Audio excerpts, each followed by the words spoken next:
కాంగ్రెస్ పార్టీకి సంబంధించినటువంటి ఒక ప్రతినిధి బృందం స్టేట్ ఎలక్షన్ కమిషన్ గారిని కలిసి ఒక రిప్రజెంటేషన్ ఇవ్వడం జరిగింది.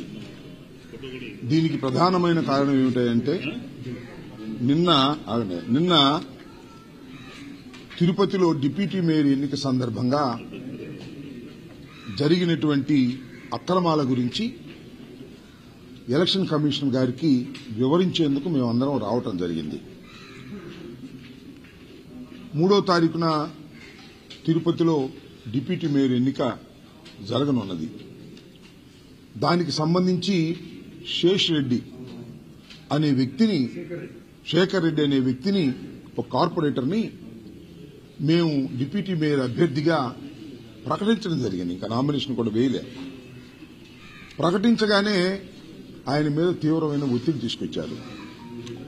ఆయన పార్ట్నర్గా ఉండి ఒక బిల్డింగ్ కడుతుంటే ఆ బిల్డింగ్ను కూల్చివేసేశారు, భయభ్రాంతులకు గురి చేశారు.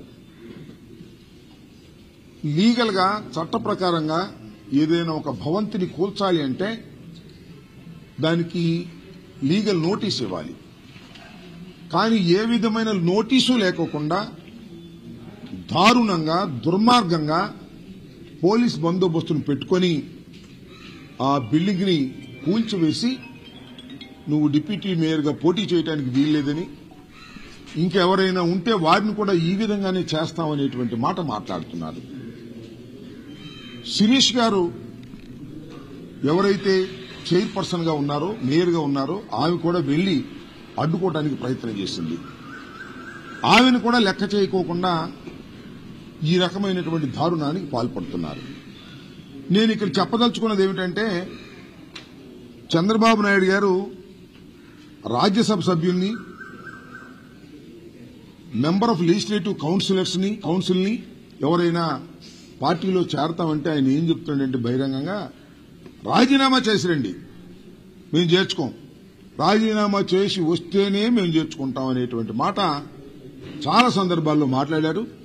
అదేవిధంగా మా దగ్గర నుంచి వెళ్లిపోయినటువంటి రాజ్యసభ సభ్యుల్ని రాజీనామా చేయించి కొత్త వారికి ఇచ్చారు. మళ్ళా బీరా మస్తాన్ రావు గారు లాంటి వారిని మళ్ళా తిరిగి ఎన్నుకున్నారు. మేము వారికి చెప్తున్నాం, కార్పొరేటర్ల విషయంలో మీకు అది వర్తించదా? ఇదన్నా ఉంటే మా పార్టీ నుంచి ఎవరైనా లాక్కోదలుచుకుంటే రాజీనామా చేయించి మీరు పోటీ పెట్టుకోండి, అంతే తప్ప మా పార్టీ తరపున గెలిచిన వారు, మా ఫ్యాను గుర్తు మీద గెలిచిన వారు వాళ్ళందరినీ ప్రలోభాలకి దౌర్జన్యాలకి పాల్పడి మీరు వాళ్ళని లాక్కునేటటువంటి ప్రయత్నం చేస్తున్నారు.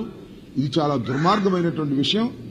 ఏదైతే నిన్న బిల్డింగ్ కూల్చారో శేఖర్ రెడ్డికి సంబంధించి దాని మీద అవసరమైతే సుప్రీంకోర్టు కూడా వెళ్లి వారి మీద యాక్షన్ తీసుకుంటామని, రెండో అంశం ఏంటంటే ఎవరైతే మా పార్టీలో గెలిచి అవతల పార్టీలోకి వెళ్లేటటువంటి ప్రయత్నం చేస్తున్నారో ఒకళ్ళిద్దరు ఎవరైనా అలా చేసినా కూడా వారి మీద విప్పు ఇష్యూ చేసి వారి మీద డిస్క్వాలిఫికేషన్ కావాల్సినటువంటి పరిస్థితులు కూడా తీసుకొస్తామని, దాని మీద అవసరమైతే న్యాయస్థానాలను ఆశ్రయిస్తామని కూడా ఈ సందర్భంగా చెప్పదలుచుకున్నాం.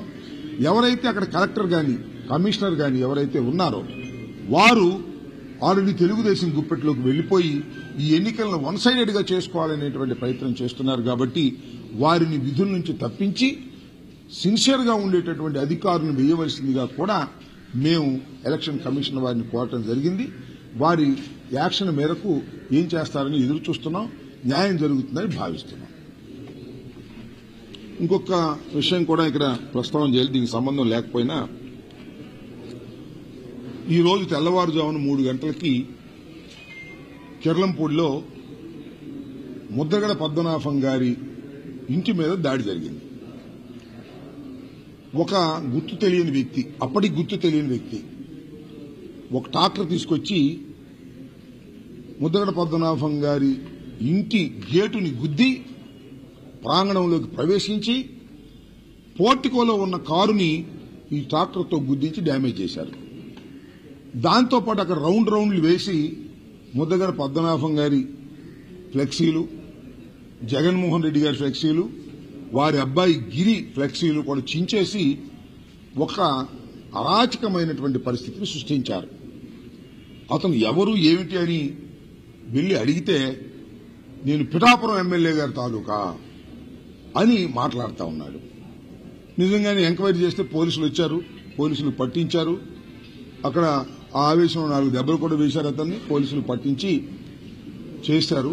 నేను ఈ సందర్భంగా చెప్పదలుచుకుంది ఏంటంటే, పిఠాపురం ఎమ్మెల్యే గారికి మీ ద్వారా విజ్ఞప్తి చేస్తున్నా. అయ్యా, ఆయన జనసేన కార్యకర్త అని తేల్చారు. ఆయన కూడా నేను పిఠాపురం ఎమ్మెల్యే గారి తాలూకా అని చెబుతున్నారు. ఇలాంటి దౌర్జన్యాలను మీరు ప్రోత్సహించడం సమంజసం కాదు. కాబట్టి తక్షణమే పిఠాపురం ఎమ్మెల్యే గారు, డిప్యూటీ సీఎం గారు, జనసేన అధ్యక్షులు తక్షణమే దీని మీద స్పందించాలా. మీకు ముద్దగడ పద్మనాభం గారు అంటే గిట్టకపోవచ్చు. ముద్దగడ పద్మనాభం గారు వైసీపీకి ప్రచారం చేయొచ్చు, మీకు వ్యతిరేకం చేయొచ్చు.